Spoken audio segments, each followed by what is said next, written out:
Evening, welcome as always to the Vanorama National League highlight show. Myself and Chris Hargreaves here at Meadow Lane, home of Notts County. We'll see how they got on at tea time against Chesterfield, a derby game for you later in the show. But we'll start with the leaders, Barrow, at home themselves to Torquay, and Michael Cohen has the details. With two of the league's top goal scorers going head-to-head in Scott Quigley and Jamie Reid, it was a surprise it took until the second half for either side to open the scoring. But it was Torquay who got the first, with Carl Cameron getting the final touch in the 6-yard box. But would it count with the linesman's flag raised initially, ruling out the goal?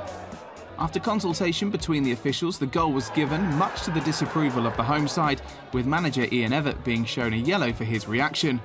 Goal given, Cameron scoring on his 70th Torquay appearance. That certainly fired up the Bluebirds though, who found the equaliser via John Rooney with this rocket from the edge of the box, Rooney's 5th goal in his last 3 home games. On the 75th minute, Barrow then found a winner. Top goal scorer Scott Quigley with this lob, taking his tally for the season to 18 and is now on his own as the league's top goal scorer. Full-time 2-1 and another 3 points for Barrow. Delighted with the character. I thought the injustice of the goal really woke us up, woke the crowd up. I could tell really from 10 seconds after the kick-off that our body language was determined, and we just kind of went through the gears and had 2 moments of real quality to win us the game. After defeat to Wrexham last time out, Harrogate were looking to get back to winning ways. It was Aldershot though who took the lead via Mo Bettimer, cutting inside on his right before finding the bottom corner, slotting the ball past Belshaw for his 5th of the season, much to the delight of the home fans, including the Shots mascot, who even got involved with the celebration. Harrogate drew level in the second half with this long-range effort from Lloyd Kerry. Walker managed to get a hand to it, but it wasn't enough to keep the ball out of the back of the net.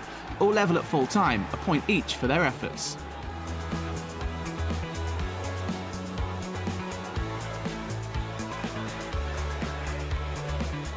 Yeovil were hoping to get back to winning ways against bottom of the table Chorley, but they went behind. The Magpies opening the scoring via Connor Hall, Smith providing the through ball before Hall took control of it and took his chance to put his side 1-0 up. It wasn't a day to remember though for Hall, who also saw red for 2 yellow cards, the second coming in the 72nd minute after this challenge. Yeovil managed to rescue a point via Mark Richards scoring his first ever goal for the club. Now without a win in 4, not the result the Glovers were hoping for.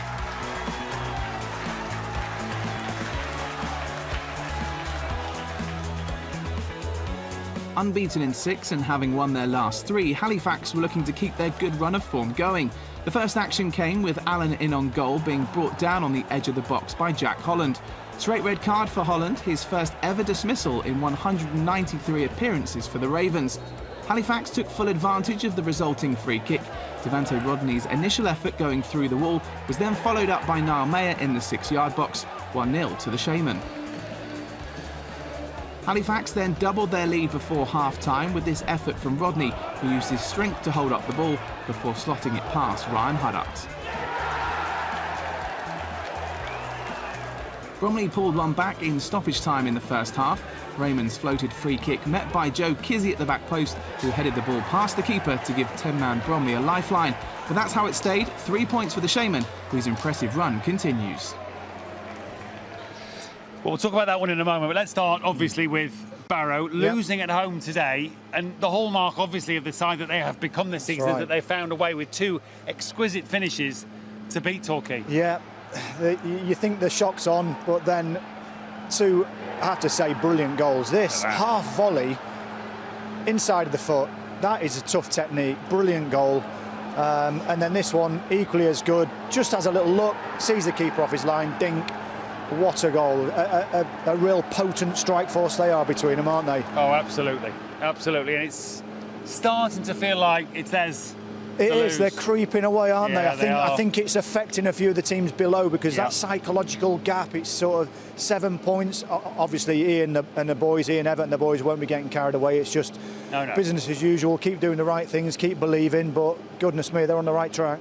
Valuable point for Harrogate, valuable point for Yeovil, because they were very nearly undone today. They were. At home to Chorley. You spoke That's to right. Darren Solon the week. This will be an important goal. Yeah, it is. It is. I mean, obviously they want to win the games at this stage of the season. But an old mate of mine, Mark Richards, has had a fantastic career. 37 amazing. now. Still hungry to obviously score goals and gets a vital equaliser there. Yeah, and Halifax's win over Bromley, Devante Rodney, who was doing good things for Salford, Yes. then good things for Stockport. That's right. Now doing good things for Halifax. He is. We've seen some good goals today, actually.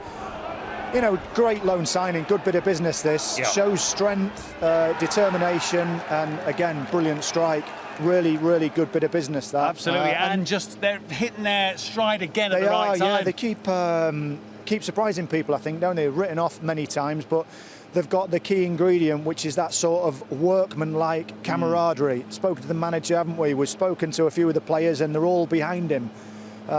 So you'd think now they're going to be in it right till the end. Yeah, absolutely. So those are the teams at the top. We mentioned Chorley, one of the teams at the bottom. Let's have a look at how the rest of those worrying about the wrong end of the National League got on this afternoon. And Seb Hutchinson has the roundup.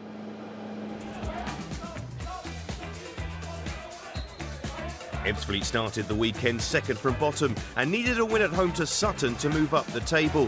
Marvelek Pateta provided a perfect platform by opening the scoring in just the 8th minute of the game. But 5 minutes into the second half, the visitors would equalise, as good work down the right from David Ajiboye allowed top scorer Harry Buteman to net his 13th of the campaign.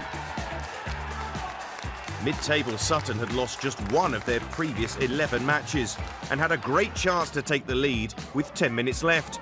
Tommy Wright would be denied by the covering Jamie Grimes. 1-1 in the end, as Ebbsfleet remain in trouble.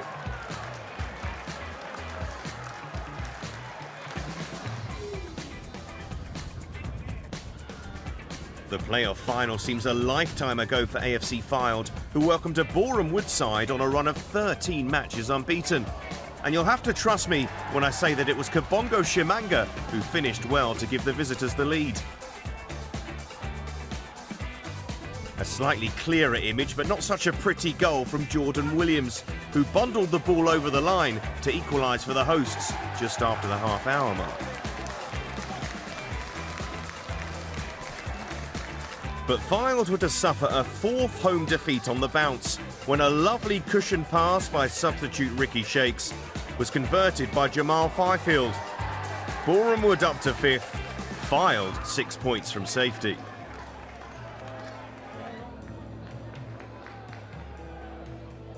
A match to forget at the racecourse between two sides who sit just above the relegation places. This header from Jonathan Hooper was the closest that Wrexham would come to opening the scoring. Against Notts County last time out, Daryl McMahon secured his first win as Daggers boss. Although it took until the second half of this game for his side to come to life. Alex Reid going close. And in the final stages, as the visitors chased a first away win since September, Reid went even closer to breaking the deadlock, as these two sides keep their heads just above water. We'll get to them in due course, but Ebbsfleet right in trouble. I know you know Kev Watson quite well, Yeah. who's gone in there quite late, so it's not has. necessarily the trouble that is of his making, but I think most poorest defence in the league, 62 conceded. That's right, yeah, and he'll be working hard on that. I know that there's no doubt about that. It's just one of those where it may be a rebuilding process, but until the fight's over, they'll keep going. There's no doubt about that, because you have to, don't you? No, absolutely. I like you, I'm sure, thought Fylde would be in the promotion picture. They're in the relegation picture. Boreham Wood unbeaten in 14. Boreham Have beaten them today flying, to extend their trouble. really doing well. Jamal Fifield. Yeah, it's popping up with a rare goal, Goals. yeah. But I don't know what's gone on with Fylde, I really don't. Well, you know, we do know what's gone wrong. The manager's left and the top scorer's left. You know, it's in short, it is a rebuilding process again, isn't it? I guess it is, but there's so many good players I know, there. Jim Bentley's a good manager. He is, yeah. It's something, it happens sometimes, doesn't it? They unravels. They will gel, and he will get it right. There's no doubt about that. It's just, perhaps it won't be this season for promotion for the 2022. And then you got Dean Keats back in at Wrexham. Yeah. Obviously, Darryl McMahon, we both know well, has gone in at Dagenham, but they're both not anywhere near clear of danger. No, they're not, but Wrexham for sure were struggling. I mean, I don't really want to admit it, but I did tip them at the start of the season to be in and around We're it. all in that camp, mate. We are. We've tipped Chesterfield as well. Yeah, But, among others. Again, big club, loads of expectation. Hasn't really happened, but what he has done, he's got a little bit of solidity and they're creeping away from that danger zone. And that's the main thing at the moment. You can't think anything other than get away from that drop zone, because they're far too big a club to be in that. Yeah, no, absolutely. So that's the story at top and bottom. And that actually is the story that affects the two teams we'll see next, which was the derby here at Meadow Lane, Notts County and Chesterfield. County going for promotion, Chesterfield trying to stay in the National League. Highlights of that one come next.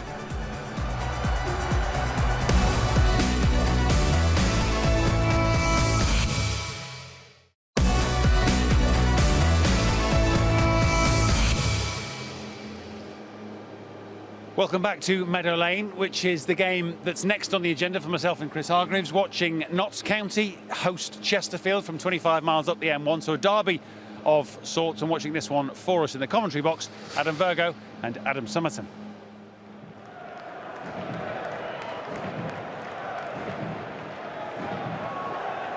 Baldwin just found a bit of space for a moment. His cross was good too, and the header off the post, and Thomas is there, but he couldn't divert it home. Well, it was Rawlinson who was up from the back and came agonisingly close to the opening goal. Doesn't really get a lot of power on it, but the timing of the header generates enough to really test Jalal in the goal. Both players very capable in this sort of situation. It's going to be Baldwin, and they hit the woodwork for a second time, Notts County. Very unlucky. 6 goals he's got in the National League this season. Buchanan's a long way forward, it's dropped. Oh, was he pulled back there? He was! Penalty! It's the right decision, 100% a penalty. Oh, the goalkeeper was on loan at Chesterfield. A pressure penalty. It's saved! Brilliant stop by Fitzsimmons. And what a story this is. The man who was on loan at Chesterfield. Mitch Rose. Oh, lovely turn. Brilliantly done by Enzio Baldwin. He's got options in front of him. He didn't need them. Spectacular from Enzio Baldwin. What a clean strike that was. Roberts with the cross. Great ball. Fine header. 2-0 Notts County. The minute that ball left Roberts' foot, I knew that was going to be a goal. Great header, great determination. Big, big goal for Notts County. They'll have to defend here. Buchanan getting forward, and he'll have a go, and he'll force a fine save. Really good stop by Fitzsimmons to deny Buchanan. Baldwin. Inside he goes, onto his right foot, but it's been spilt and it's the third. The mistake by the goalkeeper presented a present to Carl Wootton, who gets his second. It's not the best shot there, but well followed in there from Carl Wootton, and really now I could say it's game, set, match. Enzio Baldwin, the man of the match, another good performance from him. He has 7 National League goals for the season now as well, the flying winger. And it's another big step in the right direction for Notts, who look a very good bet for the playoff places. Neil, first win on TV since 2013, but a convincing one at that. Yeah, I thought, you know, the message at half-time was keep going, the chances will come, because they were quite resilient in defence in the first half. And obviously we knew long throws and set pieces with the big man up top that we had to defend our box well, and there's always a danger then. So I thought we controlled the game, and once we got the first goal, I thought, you know, that was going to be the key point.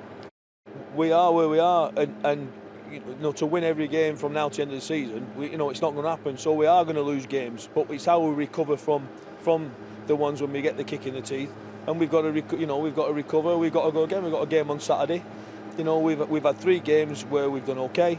We've had 1 game today, which, at the end of the day, we've been beat 3-0. But I don't think it was a 3-0. We've got to take some positives out of it. You know, they're a good side, Notts County. They are where they are. You know, because they're decent on the ball, and we've got to be better in possession. I thought we weren't as good in possession today as we have been. but we've got to pick ourselves up. You know, they're all going to be battles. We know we're bottom of the league, so. John Pemberton talking sense, and not that long ago, because the mowers that were behind him are still out there on this Meadow Lane pitch. We'll talk about Chesterfield in a moment. From Notts County's point of view, more than 6,000 here to see this.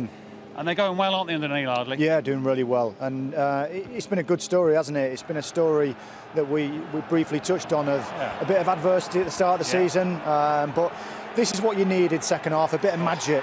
And what a goal. Enzio Baldwin, what a strike.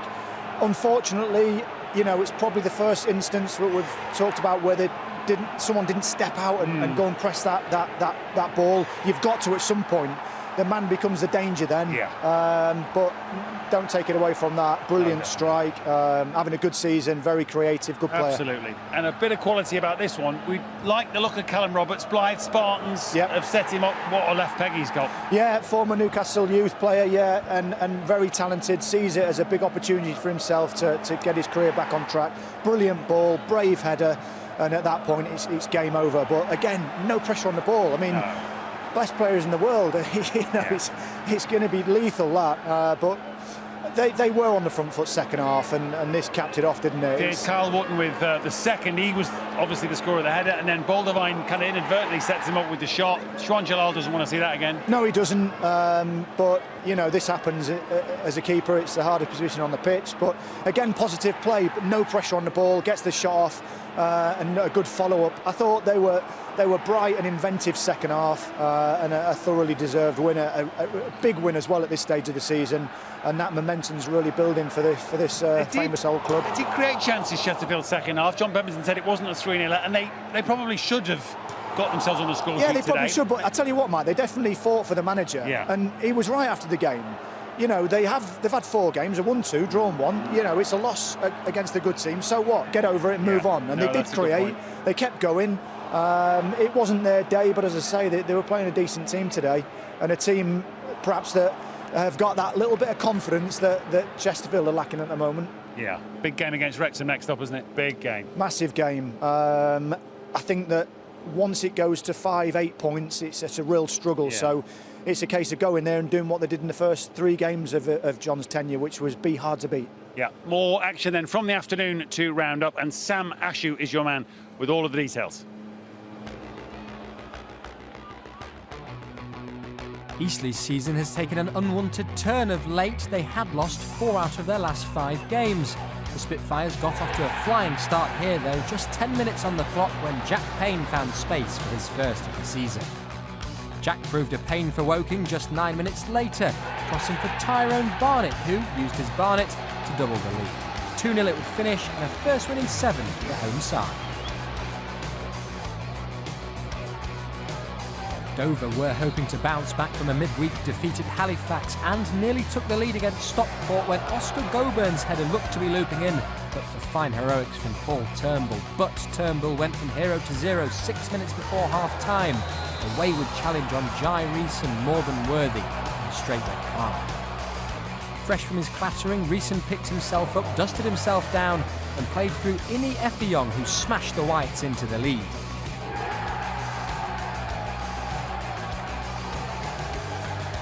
Effiong was Dover's top scorer with 11 before this one, but hadn't found the net in 6 games. With 10 minutes to go, he doubled his tally for the second time of asking. With the points all but secured, the only thing left for Effiong was a hat-trick. And with 2 minutes left to go, it looked for all the world that he'd make it 3, side netting only. No damage done. The first ever win at Edgeley Park for Andy Hessenthaler's side. Barnet were unbeaten in 10 games in all competitions going into this one, and they were given a helping hand 3 minutes into the second half, and Gavan Holohan was given his marching orders for a second yellow on Maro Villette. 16 minutes later, they made the extra man count. How about this for an instant impact? Deadline day Sammy Paul McCallum scoring with his first ever touch for the club, just 2 minutes after coming on. But Hartlepool are improving under Dave Challoner, and despite the 10 men they hit back, Ryan Donaldson's cross clearly caused Dan Sweeney some trouble, the central defender misjudging his clearance and heading into his own net. The parity wouldn't last for long though, 5 minutes to be exact. Super sub McCallum involved again, this time squaring to top scorer Akinola, who won it for the Bees.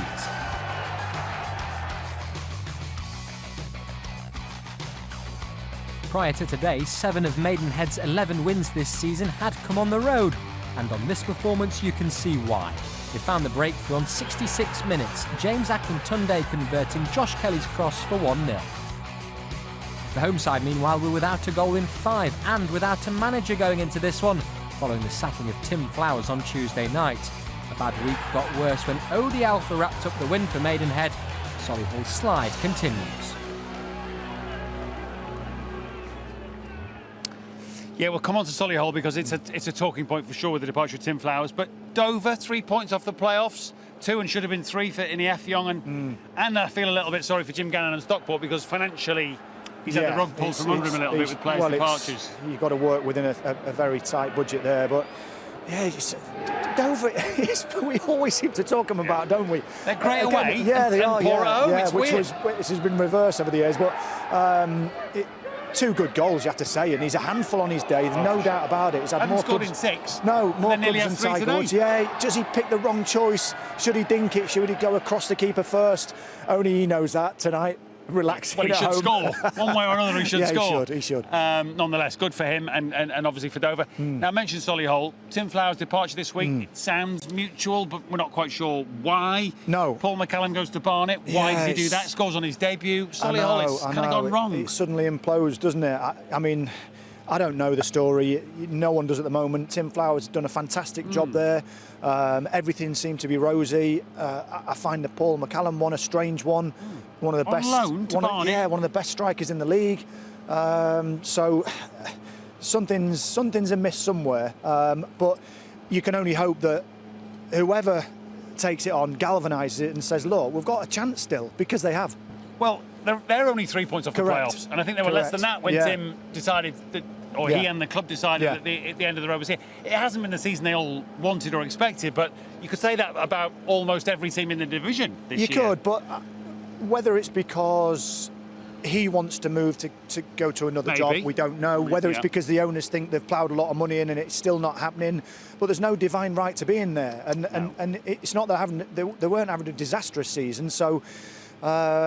Only time will tell what happens with that situation. Yeah, it feels like a significant day for Barrow, though, doesn't it? 7 points clear with the game in hand. Yeah, we'll take nothing for granted in this season, particularly, but they are stretching away just at the right time. Yeah, they are. They're super organised, really difficult to beat. They've got goal scorers in the team. They've got a manager who's got the bit between his teeth, Ian Evert. You could see that with his post-match chat today. And at the moment, 7 points clear, perhaps 10. It's done.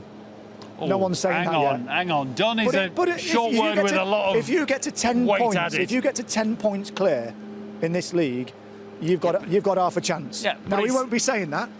No, he won't, but you are. Yeah, I am. In this league, this season. Possibly.